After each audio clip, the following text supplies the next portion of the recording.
Hello, hello! Welcome back! Today we are discussing episode 38 of the Play Dicely campaign, Change of Plans. The group is still currently in Varmhall Village and we're trying to figure out where we're going next. Our original plan was to go up to Derrickhearth and continue on this main journey quest that we're on. However, last we heard from Monty, he's stuck in Balesville, and the group does not trust that Balesville is a safe place to be right now. So the group comes together and agrees that saving Monty should be a priority. In typical D&D fashion, we spend a long time here trying to come up with a plan. We're debating how to get down to Balesville. What's the fastest route? What's the easiest route? What's the way we can be stealthy? What are we gonna do with our cart and our horses while we're in there? And eventually we decide to just message Monty and find out what we should expect when we get there, how many people are there, what's happening, how are they being kept in? And Monty replies to us, panting.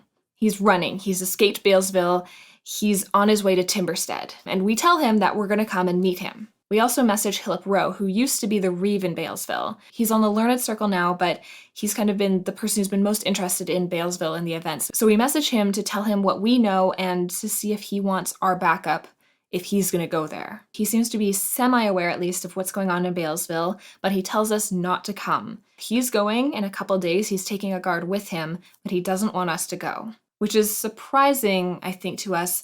I don't know what his plan is here. Truly, there's so much going on though that we're gonna go down and get Monty, but if we don't have to go all the way to Balesville, that might be for the best. The group decides that we're going to leave tonight. We need to go catch Monty. If he's running, he's out on the road, out on the elements. He sounds very exposed. This seems like a bad situation, and we want to get to him as quickly as we can. So we start packing up and get ready to leave tonight. We're going. Nell has a quick goodbye chat with both her dad and her sister. We learn a little bit more about her dad's relationship with Reynard. It still seems very suspicious and very weird to me. We'll find out more someday, I'm sure. That's not the main priority right now. The group leaves, we're going to Timberstead. We travel all throughout the night and we arrive there kind of in the early mornings, and we need to rest, we're exhausted. So we get rooms in the inn and we go to bed. During the night, my good friend and warlock patron Waylela appears to Elowin during the night. I'm not going to go into detail about this conversation in case the cast is listening, but I think they get a general vibe of the conversation at least, when an alarm goes off, waking all of us up, and Elowin wakes up in a full panic.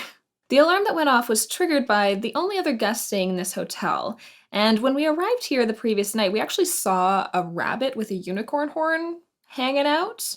And this morning it's revealed that the other woman staying in this inn is none other than Patience. We've run into her a couple times before, and she's been the topic of many conversations. It's very interesting to run into her again here. Nell, Gideon, and Azaria sit down and have a whole conversation with her, and a lot is revealed in this conversation. Gideon reveals that he's pretty sure he knows who she is, that she is actually Elia Hume, the didact in Balesville who trained him in magic as a child. She gets kind of emotional as she realizes that he recognizes her. They've met before, but this feels like a real reunion. She mentions that she feels like she's been erased from memory across the board. People don't remember who she is, and so she's adopted this new persona of Patience. Gideon asks her a lot of questions about the event, about Balesville, what's going on. She says to the best of her knowledge there's going to be a vote happening in Balesville soon. They're going to elect a new leader.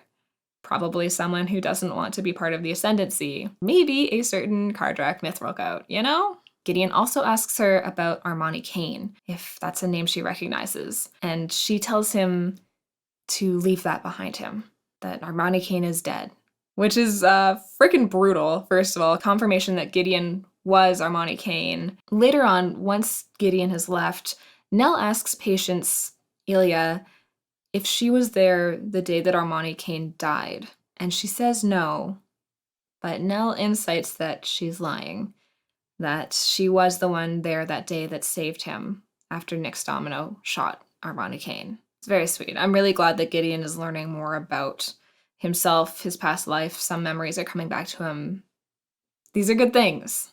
Azaria heads out to a small clearing in Timberstead. There is an apple tree planted here with a small headstone underneath it to Dooley, Azaria's past love. And Logan has a really sweet moment here. He kind of takes center stage to just reflect on everything that's happened in this adventure so far, how hard everything has been, Azaria talks about how much they miss Dooley, how much they wish that they had been around longer, that they had spent more time together. A hard time for Azaria. Their father just died as well. Elwyn dropped a little bit of a bombshell on them the other day with this druid void thing as well. I'm sure Azaria's thinking about that, as Elwyn had been for days leading up to it. And after all of that, the group comes back together and we continue on. We have to go get Monty. We're going to head towards Balesville and try to pick him up on the road. So we go. We travel for just over a day. We camp overnight. And during the second day, as we're traveling down the road, Drax spots 4 figures in the distance. And as we get closer, we realize that it's 1 figure out in front running and 3 figures behind on horseback. The people on horseback aren't chasing him. They aren't running, just following, which is truly so horrifying. It is, of course, Monty being followed. He's exhausted. He's been running for days. I'm gonna cry. It really freaks me out. The 3 figures on horseback turn out to be Sarze and friends. Of course it's Sarze. As soon as we can, as soon as we're close, a fight breaks out. Sarze is a freaking beast, as she always is. She casts this spell, I don't even think it was a spell, to be honest, that threw everyone up a level of exhaustion and did a bunch of damage, which was a real problem for Monty because it threw Monty into his 5th level of exhaustion. For those of you who don't play with exhaustion very often, 5 levels of exhaustion means that a person can't do anything. They have 0 speed, they can't speak, they can't do anything. They're completely incapacitated. 6 levels of exhaustion means that you die.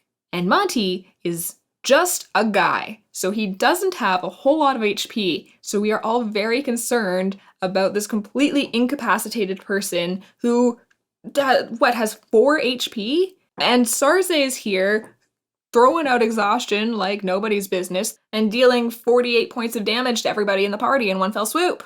Ah! Elwyn casts Banishment on Monty, which puts him into a harmless demiplane as long as she can maintain concentration on that spell. Drak casts this amazing Sleet Storm, which truly I think ends up being a cornerstone of this fight, because this was a hard fight despite all this stuff we had going for us. So Drak throws this Sleet Storm up. It's this big cylinder of snow and ice, and it encapsulates all 3 of the bad guys here. This kind of allows us to focus our efforts a little bit more, and we slowly start dealing with these things.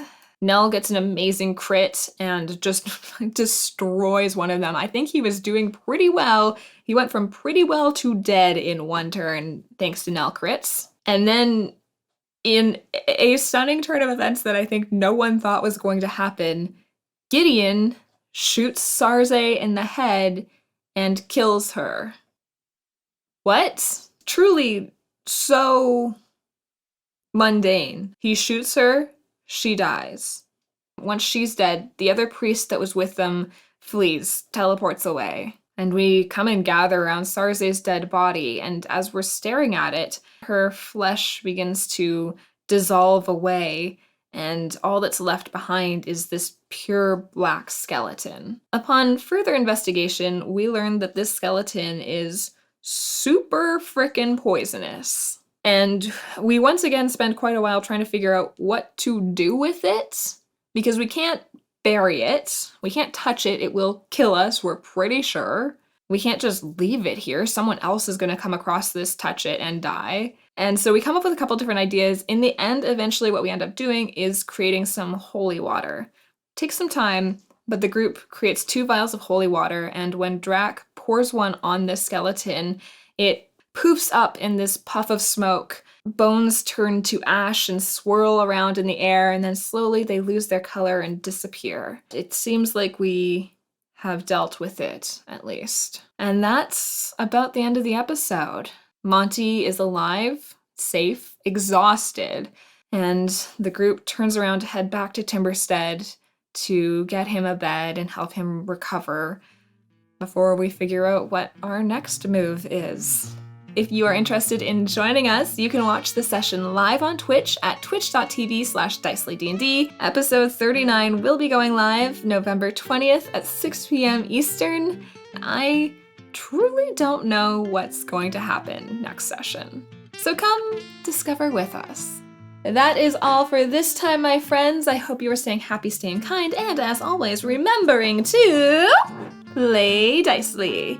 Goodbye!